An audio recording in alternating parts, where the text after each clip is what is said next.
अस्सलाम वालेकुम, मेरा नाम डॉक्टर रवैस अनवर है और 9th क्लास के अंदर ये चैप्टर नंबर 5 है कि जिसके रिव्यू क्वेश्चंस हम देखने लगे हैं। नाउ क्वेश्चन नंबर 1 है कि विच प्रोसेस इन्वॉल्व्स माइटोसिस। तो माइटोसिस एक टाइप की सेल डिवीजन है जिसके अंदर नंबर ऑफ क्रोमोसोम्स जो है वो सेम रहता है और एक सेल डिवाइड होता है तो दो सेल जो है वो फॉर्म होता है। माइटोसिस जो है ये ग्रोथ के अंदर काम आता है, तो चारों में ग्रोथ दिया हुआ है तो चारों ऑप्शन हो सकते हैं। माइटोसिस के अंदर रिडक्शन डिवीजन नहीं होती। रिडक्शन डिवीजन का मतलब नंबर ऑफ क्रोमोसोम का हाफ हो जाना, तो ये आउट हो गया। इसके अंदर भी रिडक्शन डिवीजन दी हुई, ये भी आउट हो गया। अच्छा, इसके अलावा ग्रोथ और रिपेयर ये दोनों में से कोई आंसर है तो ग्रोथ भी होती है, रिपेयर भी होता है, ठीक है। इधर भी ग्रोथ। अच्छा, सेमी कंजर्वेटिव रेप्लिकेशन। इस सेमी कंजर्वेटिव रेप्लिकेशन का मतलब होता है हमारा जो डीएनए है, डीएनए जब डिवाइड होता है, डीएनए की कॉपीज़ बनती हैं, 1 से 2 कॉपी बनती हैं। तो होता यह है कि अगर ये पुराना वाला डीएनए है, ये इसके 2 धागे हैं जो मैंने रेड से बनाए, तो पहले ये 2 धागे सेपरेट हो जाएंगे और फिर दोनों धागों के अराउंड एक नया धागा बनेगा। तो इसका मतलब जो नए डीएनए बने हैं उसमें आधा डीएनए पुराना वाला ही है। इस टाइप के रेप्लिकेशन को हम सेमी कंजर्वेटिव कहते हैं। इसमें ना तो माइटोसिस हुआ ना इससे मियोसिस हुआ है, तो ये हमारा आंसर नहीं है। सो करेक्ट आंसर जो है वो ये है कि जिसके अंदर ग्रोथ है, रिपेयर है और एसेक्सुअल रिप्रोडक्शन है, जिसके अंदर एग्जैक्टली पेरेंट जैसी कॉपीज़ जो है वो प्रोड्यूस होती हैं। क्वेश्चन नंबर 2 है कि what occurs in metaphase of mitosis. Mitosis का एक फेज होता है जिसे हम मेटाफेज कहते हैं। मेटाफेज के अंदर क्रोमोसोम जो है वो बिल्कुल सेंटर में आ जाते हैं, जैसे इक्वेटर का नाम देते हैं। तो क्रोमोसोम लाइन अप करते हैं on the equator of the cell, ये मेटाफेज की कहानी होती है।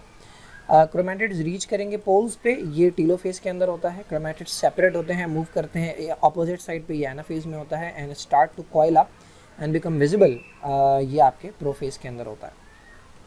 ना सेलेक्ट द मिस मैच, वही चीज़ें दी हुई होंगी यहाँ पे। एनाफेज के अंदर क्रोमैटिड्स मूव करते हैं, बिल्कुल सही है।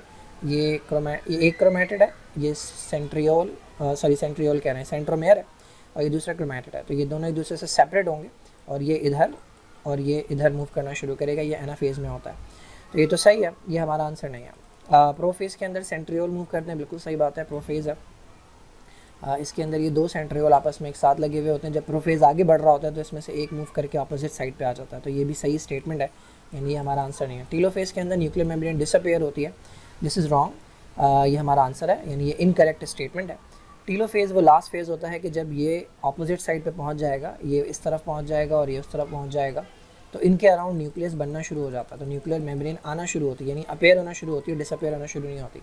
तो टीलोफेज के अंदर ये नहीं होता। बाकी मेटाफेज के अंदर क्रोमोसोम सेंटर में आते हैं, ये बात बिल्कुल सही है। तो सी जो है वो आंसर है, यानी ये मिसमैच है। ना which process occurs during prophase of mitosis. Animal cell के अंदर, एनिमल सेल इन्होंने ख़ास तौर पर यहाँ कहा है कि प्रोफेज में क्या होता है। तो पहली बात यह है कि जो सेंट्रोमेयर है उसकी डिवीज़न जो है ये प्रोफेज में नहीं होती है, एनाफेज में होती है, तो इसको आउट कर दें। फॉर्मेशन ऑफ क्रोमोसोम ये तो माइटोसिस में होता ही नहीं है, तो माइटोसिस से पहले होता है। बल्कि नहीं, फॉर्मेशन अगर आप कह रहे हैं क्रोमोसोम की हालत में आना, तो ये नहीं, फॉर्मेशन मेरे ख्याल में उस तरह नहीं होगी। फॉर्मेशन खैर फॉर्मेशन अगर आना भी है तो ये प्लांट से भी होता है या एनिमल में भी होता है। स्पेसिफिकली एनिमल सेल के अंदर जो क्रोमोसोम्स है वो प्रोफेज में फॉर्म नहीं होते हैं।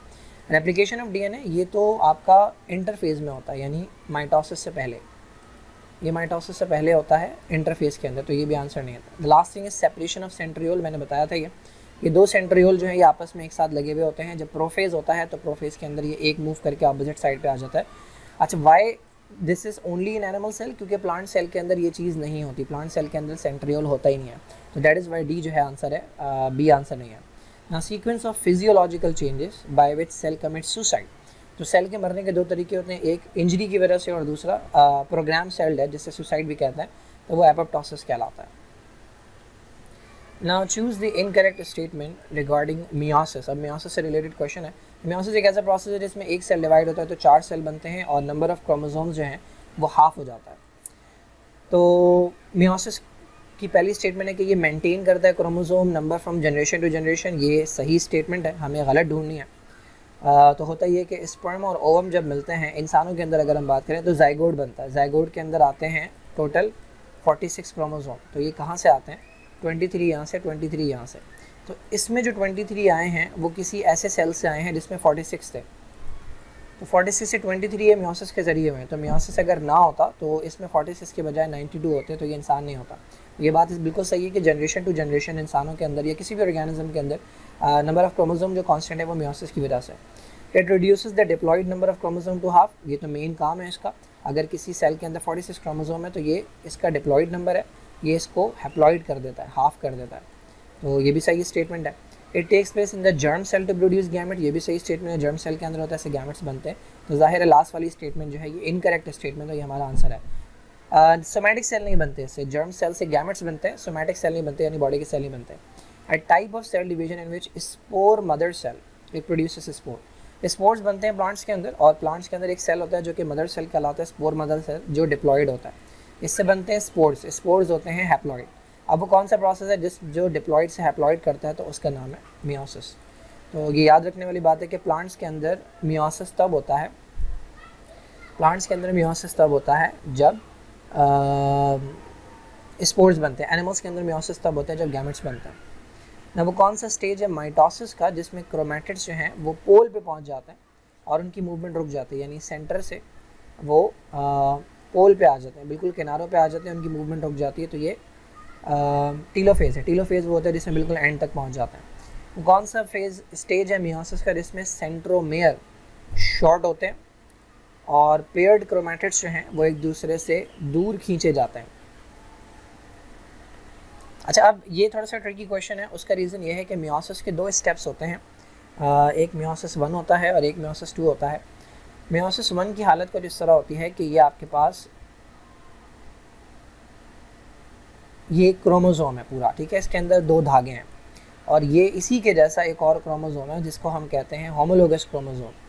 तो ये दूसरा क्रोमोसोम है, इसके भी 2 धागे हैं, इन दोनों धागों को हम क्रोमैटिड्स कहते हैं, लेकिन ये पूरा क्रोमोसोम जो है ये होमोलोगस क्रोमोसोम कहलाता है। तो मियोसिस 1 जब होता है तो ये दोनों एक दूसरे से सेपरेट हो जाते हैं, एक पूरा क्रोमोसोम एक तरफ जाता है, एक पूरा क्रोमोसोम दूसरी तरफ जाता है।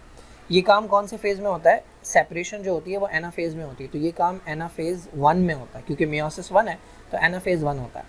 अब इससे 2 सेल बन गए, एक ये वाला और एक ये वाला। इसके अंदर अब जो क्रोमोसोम है वो इस हालत में है, ठीक है, इधर भी और इधर भी। अब की बार होमोलोगस क्रोमोसोम सेपरेट नहीं होंगे क्योंकि वो तो ऑलरेडी हो चुके हैं। अब मियोसिस 2 के अंदर क्या चीज़ सेपरेट होगी, ये दोनों धागे, इनको हम कहते हैं क्रोमैटिड्स। तो मियोसिस 2 में ये दोनों धागे एक दूसरे से अलग हो जाते हैं। कौन से फेज़ में होंगे, सेपरेशन किस फेज़ में होती है, एनाफेज में, लेकिन अब की बार एनाफेज 1 के बजाय ये एनाफेज 2 होगा। तो यही पूछा गया यहाँ से, वो कौन सा फेज़ है कि जिसके अंदर मियोसिस के अंदर क्रोमैटिड्स अलग होते हैं। मियोसिस में क्रोमैटिड जब अलग होंगे तो वो एनाफेज 2 होगा, मियोसिस में जब होमोलोगस क्रोमोसोम्स अलग होंगे तो वो एनाफेज 1 होगा। तो यहाँ पर अगर हम देखें तो एनाफेज 2 जो है वो हमारा करेक्ट आंसर है। Now phenomena in which pair of homologous chromosome they fail to separate, जो होमोलोगस क्रोमोसोम है अगर वो एक दूसरे से सेपरेट ना हो सकें तो ऐसा होगा कि एक सेल के अंदर ज़्यादा क्रोमोसोम चले जाएंगे, दूसरे सेल में कम जाएंगे। ये प्रोसेस कहलाता है नॉन डिस्जंक्शन और इसकी वजह से एबनॉर्मैलिटीज़ पैदा होती हैं। Now fill in the blanks, chromosomes are thread like structure, we know that they appear at the time. तो क्रोमोसोम्स वैसे सेल में नज़र नहीं आते, लेकिन जब cell dividing at the time of cell division, जब सेल डिवीजन होने लगती है तब आपको क्रोमोसोम इंडिविजुअली नज़र आता है। ना sequence of changes which occur between one cell division and the next, एक सेल डिवीजन से दूसरी सेल डिवीजन के दरमियान जितने भी इवेंट्स होते हैं उसे आप सेल साइकिल कहते हैं। 2 क्रोमैटिड्स एक दूसरे के साथ अटैच होते हैं, वो कौन सा पॉइंट होता है, तो ये छोटा सा पॉइंट है, this is called centromere. Centromere. ना chromosomes in the cell which are similar to each other, shape में भी और साइज में भी, तो ऐसे 2 क्रोमोसोम्स कहलाते हैं होमोलोगस। ये कहाँ से आए, एक आपको मिला फादर से, एक आपको मिला मदर से।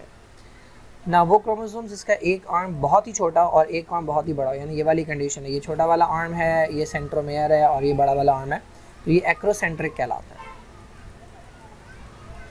Acrocentric. Chromosome which consist of 2 genetically identical copies of the thread, तो ये क्रोमोसोम पहले इस हालत में होता है, फिर ये अपनी एग्जैक्ट कॉपी बनाता है और उसको अपने साथ यहाँ पे जोड़ लेता है। तो ये एक ऐसा क्रोमोसोम है जिसके अंदर ये दोनों एग्जैक्ट कॉपी हैं, ये दोनों कॉपी एक दूसरे की क्या कहलाती हैं, they are called chromatids.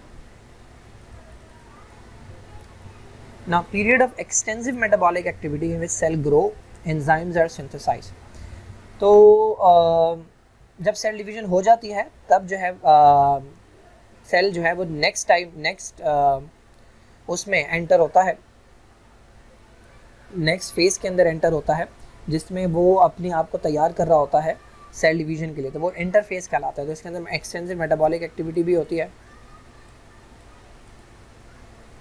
Extensive metabolic activity भी होती है और एंजाइम्स भी सिंथेसाइज होते हैं। अच्छा, इंटरफेस के अंदर भी पहला फेज़ होता है जिसे आप गैप 1 कहते हैं, G1 फेज़ जिसे कहते हैं, ये काम उसके अंदर होता है। तो ये बुक के अंदर एग्जैक्टली मेंशन्ड है कि गैप 1 फेज़ जो होता है उसके अंदर ये काम होता है। ओके, इन एनिमल्स मियोसिस प्रोड्यूसेस, मैंने बताया था कि एनिमल के अंदर मियोसिस जब होता है तो उससे गैमेट्स बनते हैं, प्लांट्स के अंदर मियोसिस जब होता है तो उससे स्पोर्स बनते हैं। During metaphase homologous chromosomes arrange themselves, तो मेटाफेज के अंदर जो होमोलोगस क्रोमोसोम्स हैं वो इक्वेटर पे आ जाते हैं, बिल्कुल सेंटर में। Cell death which cause by external factor, external factor की वजह से जो होती है वो नेक्रोसिस होता है। बारिश हो गई है भाई, बारिश। सो दिस इज इट, ये आपका चैप्टर नंबर 5 था।